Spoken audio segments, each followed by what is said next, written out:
준비하는 자들의 자세에 대한, 삶의 자세에 대한 내용을 말씀하고 있는데 세 부분으로 사실 나누어집니다. 1절에서 13절과 14절부터 30절과 31절에서 46절 마지막 절까지인데요. 1절에서 13절은 열처녀의 비유가 나옵니다.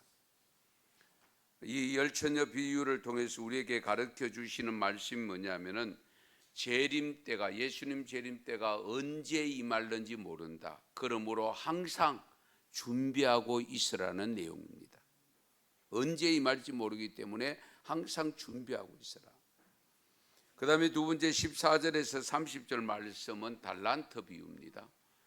이 달란트 비유는 역시 언제 임할지 모르는 주님의 재림을 그냥 별 의식 없이 아무렇게나 지내면 안 된다.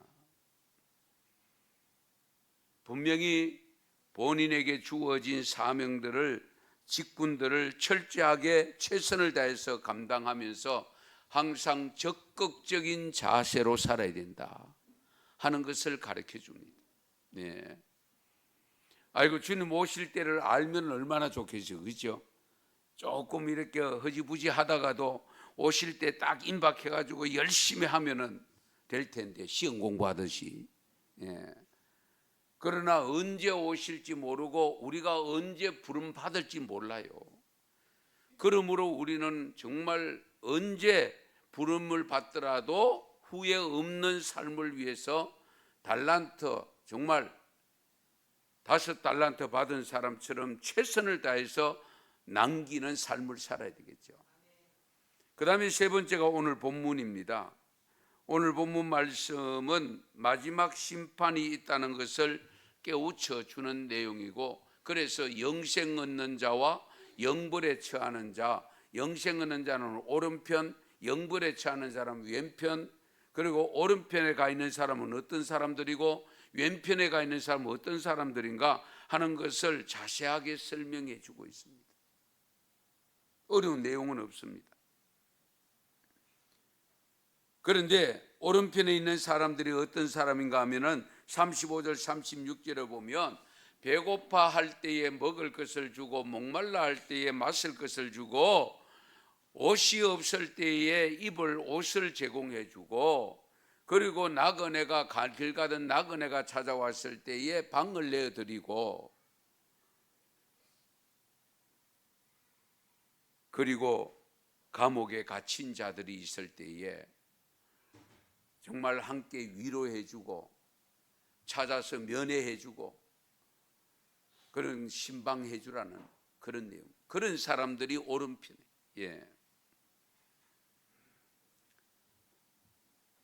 우리가 사실 살아가는 삶 속에서 대한민국이 250, 260여 개 나라에서 어쨌든 10위권 안으로 진입하는 엄청난 부유함을 자랑하고 잘 살고 있는 것이 현실이고, 정말 우리가 생각해도 이런 세상이 올 줄은 꿈에도 몰랐지만은 그럼에도 불구하고 아직도 먹을 것을 걱정하고 있는 사람이 있다는 사실입니다. 예. 정부에서도 최선을 다하고 사회단체에서 이 모양 저 모양으로 돕는 단체, 구호단체들도 많이 있지만은 그러나 사각지대가 있다는 사실, 우리가 이런 점을 항상 염두에 두시고, 그리고 먹을 것만은 그 아니죠. 사실은 또 길을 가다 보면 나그네 된 자로 집 없이 지내는 분들, 아직도 노숙하는 분들이 있습니다. 예. 그러면서도 자기가 정말로 감옥에 갈 수밖에 없는 죄를 지어서 가는 사람도 있지만은 억울하게 감옥에 가 있는 분들도 없지 않아 있습니다. 이제 그런 분들이 있을 때에 사회로부터 배척을 받고 천대를 받고 멸시를 받는다 할지라도 하나님을 경외하는 너희들은 가까이 다가가라는 거예요. 가까이 다가. 예. 그런 사람들을 오른편에 앉히시는데, 우리가 잘 아시는 대로 오늘 말씀의 내용을 보시면은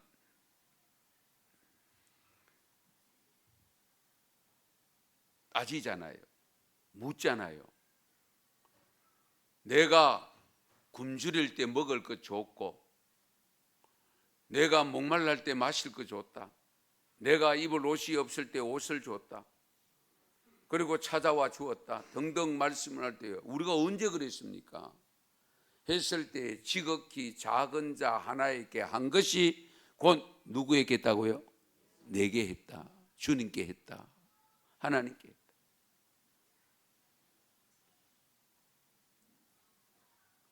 오늘날 살아가는 젊은 세대들, 다음 세대라고 하는 우리 청소년들, 벌써 꽤 시간이 흘렀습니다마는 우리 작가 중에 정연희 작가라는 분이 있는데 교회학교 교사를 했어요. 중등부를 섬기고 있었는데 한 10명쯤 됐대요. 그때에 어떤 일이 있었는가 하니까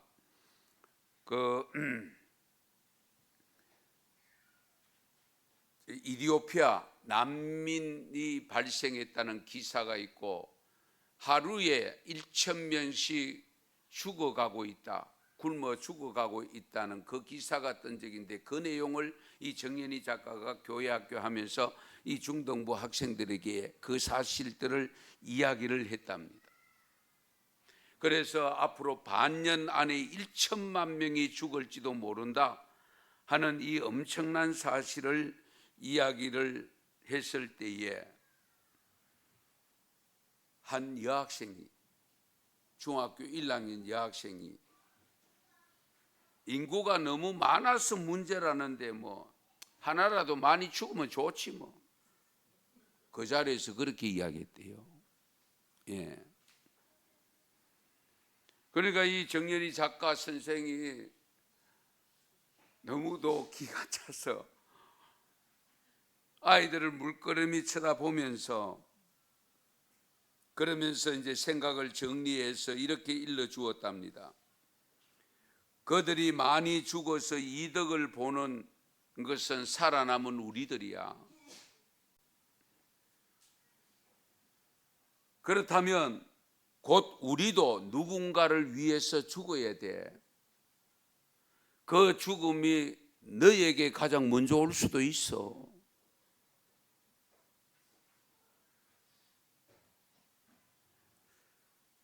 문제는 이 여중생 1학년생 여중생 한 사람만 그런 것이 아니고 그와 같은 생각들이 오늘날 우리들에게는, 나에게는 없는가 하는 것을 짚어봐야 될 시점에 와 있습니다. 우리도 옛날 어른들이 그런 말씀을 했죠. 누가 죽었다는 소리를 듣고 대형 사고로 인해서 인명피해가 났다는 보도가 되었을 때에 농담으로 하는 말이, 아이고 살값 떨어지겠네. 그런 말 들어보셨습니까? 농담 삼아 하는 이야기지만 물론 그런 경우는 기성세대, 지금 오래된 60, 70, 80 세대가 그런 표현을 썼을 수가 있겠죠. 살값 떨어지겠구나.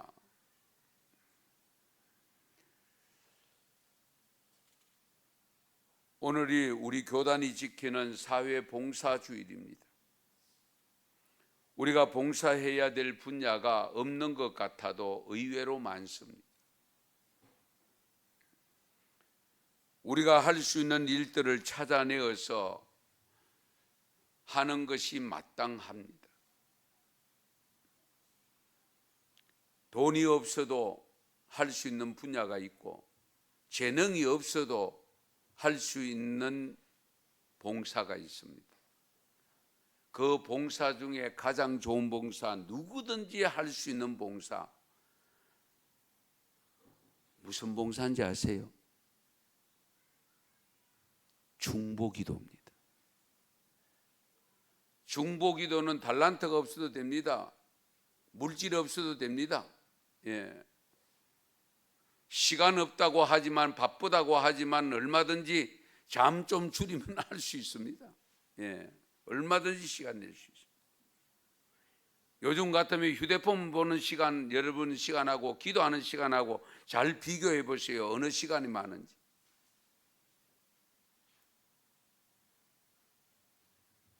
울며 금식하며 회개하며 기도할 때에 놀라운 역사가 일어납니다. 돈 없이 할 수 있는 봉사가 하나 더 있는데 그게 뭐냐? 사랑의 봉사입니다. 사랑의 봉사.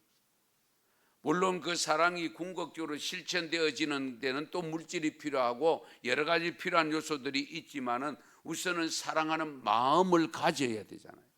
마음을 가질 때에 기도를 드릴 수 있잖아요. 사랑하는 마음. 예. 세상에는 돈이 필요한 경우가 너무 많습니다만은 그러나 그 돈이 없는 가운데 어려운 환경 가운데서도 믿음 잃지 아니하고 아니면 세상을 부정적으로 보지 아니하고 올바른 정신으로 살아갈 수 있도록 힘을 제공하고 생명을 이렇게 북돋아 주는, 삶을 북돋아 주는 역할을 하는 것이 우리가 기도로 할 수 있고 사랑의 삶으로 관심을 가지고 돌보는 데 있습니다. 그래서 갇힌 자를 돌보았고 갇힌 자를 나그네를 대접했다.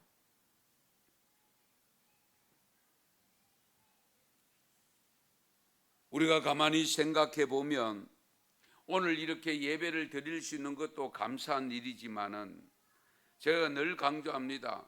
이 자리에 오셔서 예배 드리는 것이 감사가 더 많지요? 더 크지요?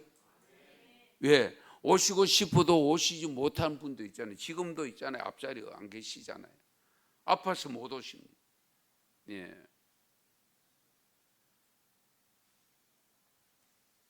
그런데 오늘도 유영숙 집사님 지금 3주째 계속 오시고 계시는데 이 오시기만 해도 감사하잖아요.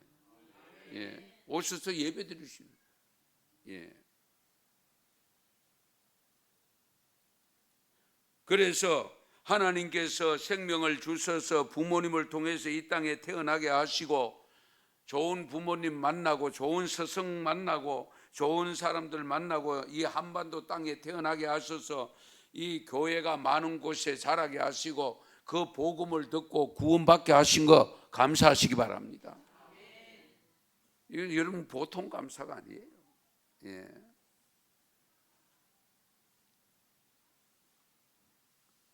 그래서 인도의 간디 선생이 이런 말을 했습니다. 최고의 도덕은 타인을 위해서 봉사하는 것이다. 최고의 도덕은 타인을 위해서 봉사하는 것이다. 간디 선생이 일러준 말입니다. 프랑크 베트니도라고 하는 분은 이런 말을 했습니다. 전생애를 통해 가장 좋은 조언을 해준 사람이 누구냐라고 묻는다면 나는 서슴없이 인생의 대부분을 남을 위해 봉사한 사람이다 라고 대답하겠다. 자기의 전생애를 통해서 가장 좋은 조언을 해준 사람. 우리 좋은 크면 말로 뭔가 권면해 준 사람 생각하는데 이 조언을 해준 사람 누구냐고 묻는다면 자기는 인생의 대부분을 위해서 남을 위해서 봉사한 사람, 그분이 나의 인생의 좋은 자다. 그 말은 뭡니까? 내 인생에 가장 선한 영향력을 끼친 사람이다 그 말이잖아요. 예. 봉사는 어쨌든 남을 즐겁게 해줍니다.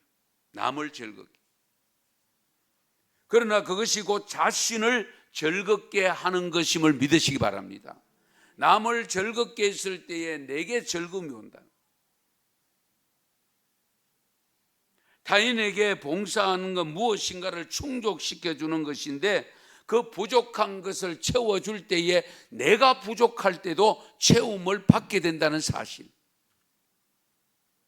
왜? 하나님은 갚아주시기 때문에.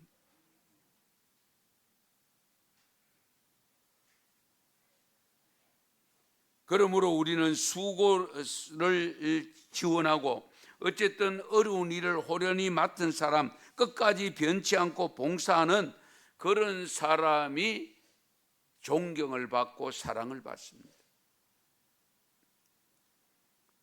반대로 쉽고 편안한 일만 찾는 사람, 조금만 어렵고 고통스러운 일이 생기면 빠져나가기 급급하는 그런 사람은 결코 사랑받을 수 없습니다.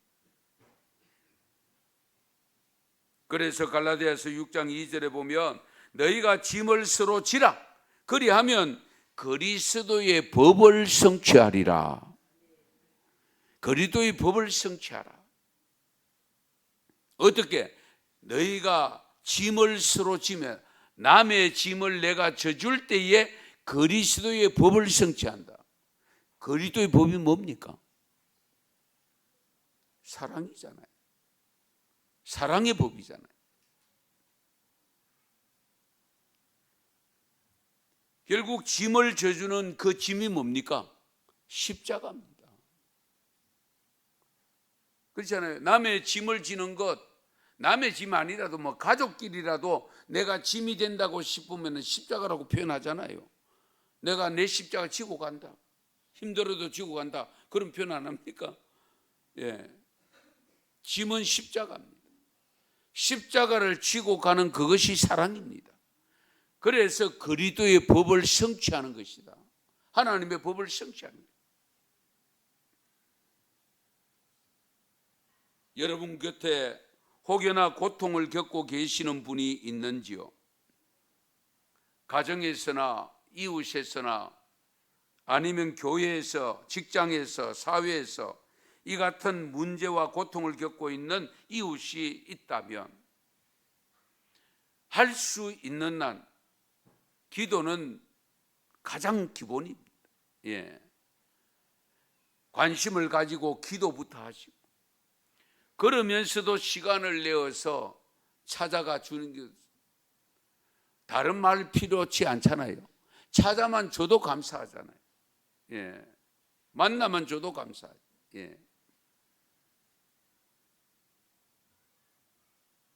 교회가 교회다워지고 성도가 성도다워지는 것은 어려운 일을 당하고 있는 어려운 이웃을 찾아 섬길 때입니다. 중세교회가 섬기는 정신을 잃어버렸을 때에 타락이 찾아옵니다. 군림하는 교회가 되었을 때에 결국 아픔을 겪게 되어지고 그래서 종교개혁 운동이 일어났던 겁니다. 제정 러시아가 그때 그 제정 러시아의 교회가 어려운 백성들의 아픔을 외면한 채 군림하는 교회가 되었을 때에 대중들로부터 외면을 당하면서 공산주의가 점령하게 됩니다. 이런 역사를 미리 보여준 역사를 우리가 알면 정말 우리 먼저 믿는 우리 기독교인들이 성도들이 지금 어떻게 생활을 살아야 될 것인가 하는 게 굉장히 중요합니다. 그렇지 않아도 지금 좌파 우파 나누어 가지고 야단 법석을 지키는데 결국 우리가 어떻게 신앙생활을 하느냐에 따라서 하나님은 러시아도 공산주의 사회 만들었잖아요. 예. 얼마든지 그렇게 될 가능성이 있다는 사실. 그래서 분명히 말씀합니다. 마가복음 10장 45절에 보면 인자가 온 것은 섬김을 받으려 함이 아니라 도리어 섬기려 하고 자기의 목숨을 많은 사람의 대속물로 주려 하심이라. 우리 예수님은 섬기려고 오셨다. 섬김을 받으려고 오신 것이 아니다. 그런 측면에서 앞에서 목사가 가장 위험한 지경에 놓일 수도 있습니다만은 어쨌든 섬김 받으려고 하는 욕심을 버려야 돼요. 예. 섬기려고.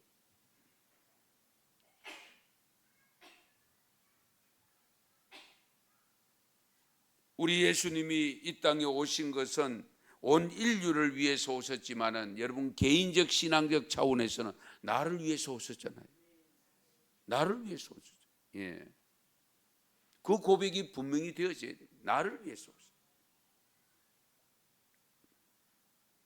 그래서 교회는요 부자가 되면 안 돼요.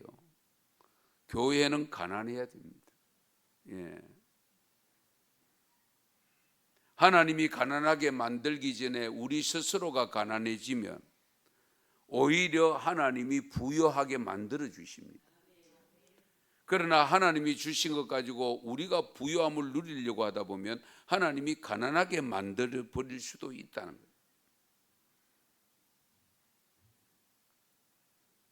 네로라고 하는 분 여러분 많이 들어보셨잖아요. 정치는 백성들의 눈에서 눈물을 닦아주는 것이다. 아주 중요한 말을 했어요. 정치는 백성들의 눈에서 눈물을 닦아주는 것이다. 정치가 백성들의 눈물을 닦아주지 못할 망정 눈물을 흘리지 않도록 해야 되는데 우리나라의 정치 현상을 바라보면 자신들의 권력 유지와 이권을 위해서 백성들의 눈에서 눈물을 자아내게 만들고 있잖아요. 안타깝다. 지금 우리가 겪고 있는 사회적 현상 정말 지도자가 얼마나 중요한가를 우리에게 가르쳐 주고 있습니다. 이렇게 경제가 어렵고 정치가 불안하고 사회가 안정적이 못할수록 오히려 교회는 기회로 삼아야 됩니다. 같이 낙심하고 같이 주저앉으면 안 되죠. 우린 전능하신 하나님을 믿는데 이럴 때에 오히려 기회를 삼고 어려운 가운데 있는 분들에게 다시 우리가 다가가서 작은 사랑의 손길을 내밀 수 있는 믿음을 가지고 그렇게 실천적인 삶을 살 때에 놀라운 역사가 일어난다는 것을 로마를 통해서 우리에게 또 보여주었습니다. 가끔 말씀드리지만은 여러분 로마가 어떤 나라입니까? 바울에 의해서 복음을 깊이 받아들인 나라가 로마입니다. 그런데 로마에 10대 박해가 있습니다.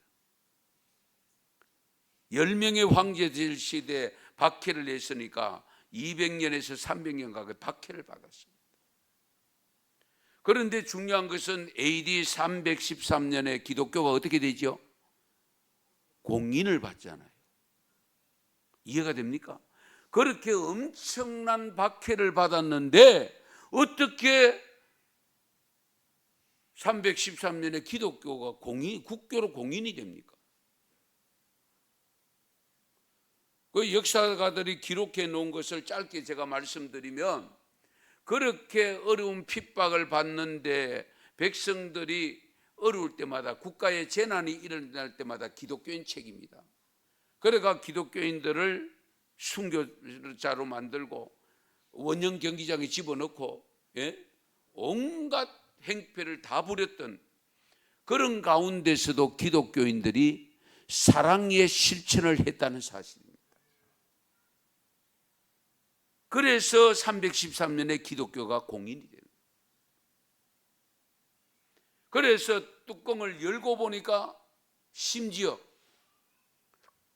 로마의 지위가 높은 사람들까지도 이미 신앙을 가지고 있더라는 겁니다.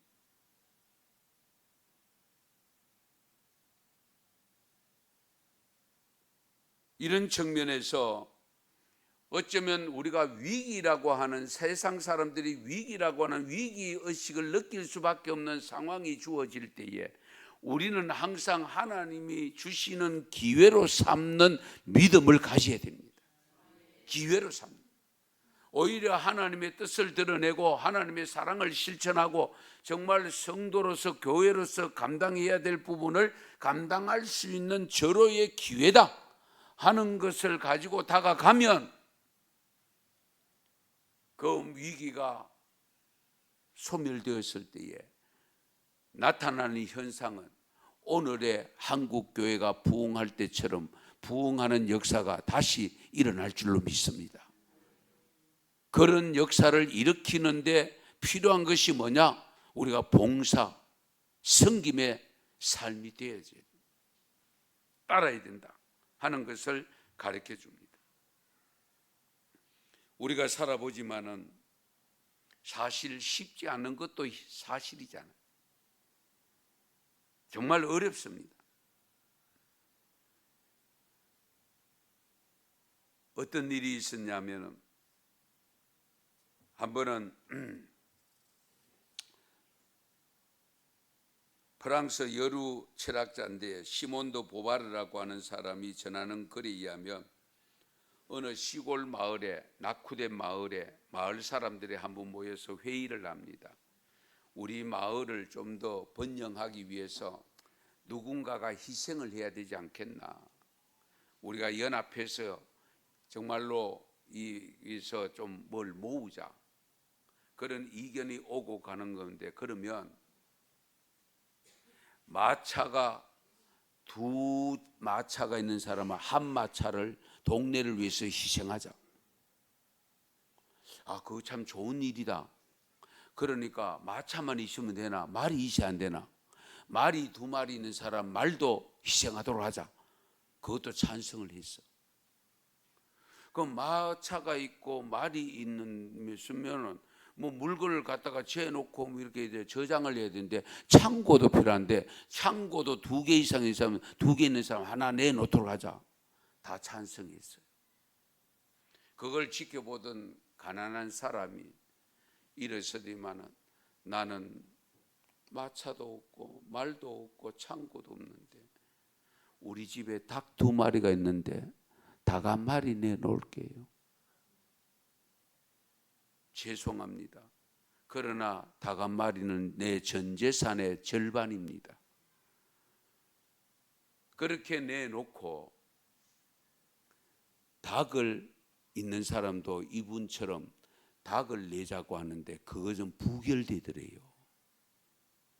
이유가 뭔지 아세요? 거기에 모여가지고 인원했던 사람 중에 마차 가진 사람 없어. 말 가진 사람 없어. 창고 가진 사람 없어. 그런데 닭은 집에 한두 마리씩 다 있더래요. 그러니까 그 닭을 내놓기 싫어가지고 부결됐다는 겁니다. 우스운 이야기 같지만 이런 현실이 얼마든지 있을 수 있다는 거예요. 남이 하도록 하는 데서는 찬성, 내가 하도록 하는 데는 부정. 이런 것을 우리가 삼가 조심해야 돼요.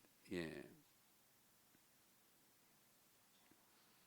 여러분 잘 아시는 대로 요한일서 3장 18절에 보면 자녀들아 우리가 말과 혀로만 사랑하지 말고 오직 행함과 진실함으로 하자.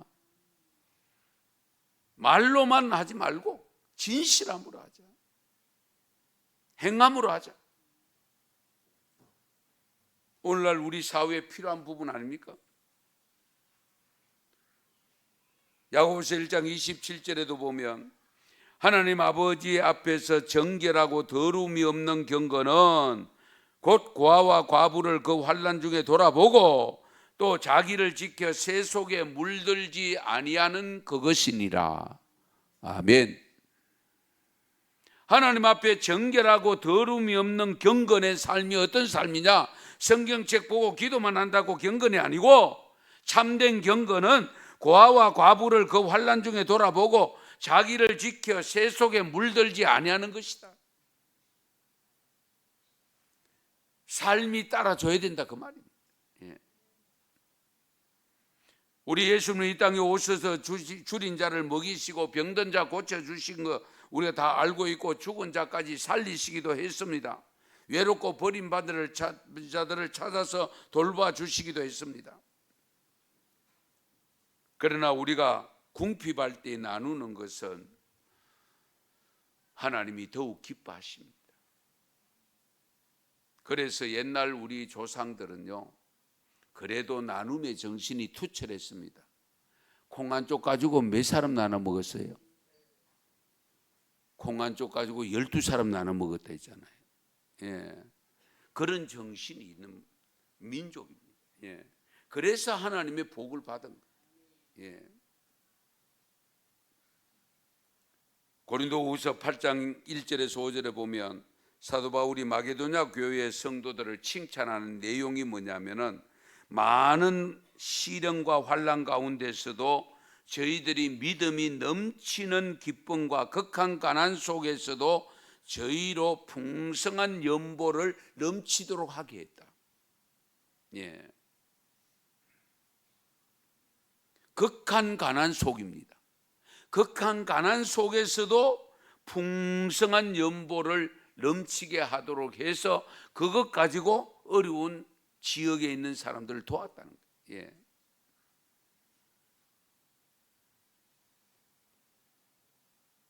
부자라고 해서 다 나누는 것도 아니다는 걸 우리가 느끼고 알고 있잖아요. 저도 가끔 보면은 엊그제도 보면 뉴스에 보니까 이런 거 있더라고요.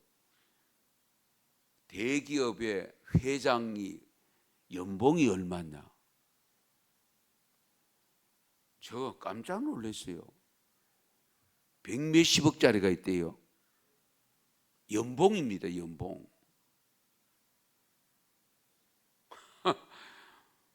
정말 뭐 생각을 마비시키는 그런 엄청난, 저는 솔직히 충격이었습니다. 예. 그런 연봉 받은 사람은 어디로 갈까? 오른편에 갈까? 왼편에 갈까? 잘 생각해. 예.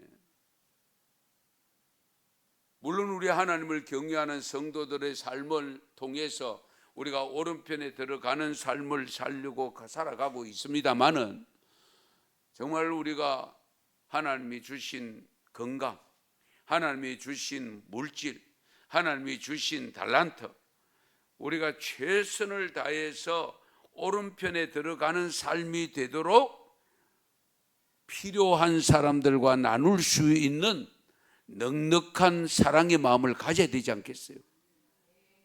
우리 그런 마음을 가져. 이 점을 우리가 깊이 헤아리셔야 됩니다.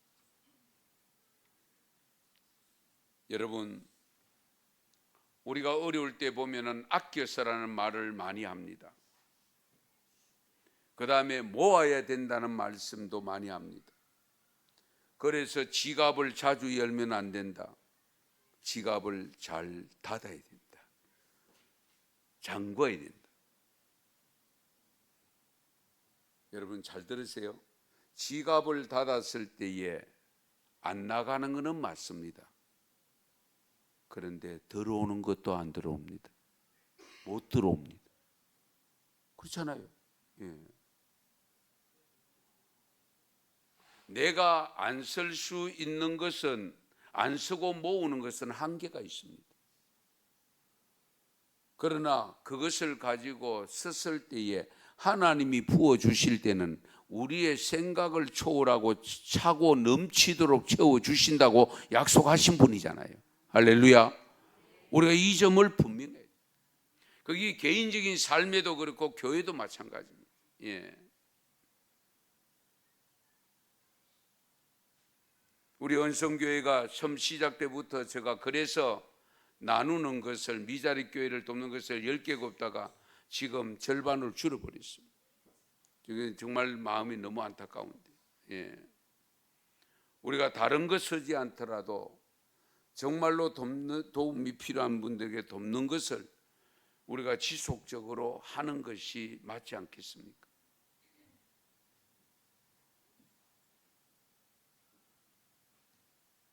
미국에서 가장 큰 감리교회인 휴스턴 제1감리교회를 담임하고 있는 찰스 알레 목사님이라는 분이 계시는데, 자기 교인들 중에서 여러 측면에서 성공을 하고 있는 자로서 많은 사람들로부터 존경받는 사람들을 대상으로 해서 가만히 조사를 해보니까 거기에 이유가 있더래요. 그분들이 가진 공통점이 뭐냐, 5가지를 요약했는데 잘 들어보세요. 다른 사람에게 깊은 이해와 관심을 갖는 사람. 두 번째, 다른 사람을 비평하거나 헐뜯지 않는 사람. 세 번째, 이득을 얻겠다는 생각을 버리고 일하는 사람. 네 번째, 다른 사람의 장점을 보고 스스로 배울 점을 찾는 사람. 그리고 5번째, 대인관계의 평화를 이루는 사람. 이분들이 삶이 대부분 성공적인 삶을 살더라는 거예요. 대인관계를 넘어서서 교회도 같이 적용할 수 있다고 봅니다. 교회가 지역에서 아름다운 관계를 유지하고 많은 사람들로부터 인정을 받으면서 교회와 사회가 아름다운 평화의 관계를 가질 때에 교회가 성장하고 구원의 사명을 다하는 교회가 될 줄로 믿습니다. 그런 역사를 일으키는 거예요. 예. 교회 가려고 하거든 은성교회 가라, 그런 소리 들어야 되지 않겠어요? 교회 가더라도 저 교회 가지 마라, 그런 소리 들으면 곤란하지요. 예. 그렇지 않습니까?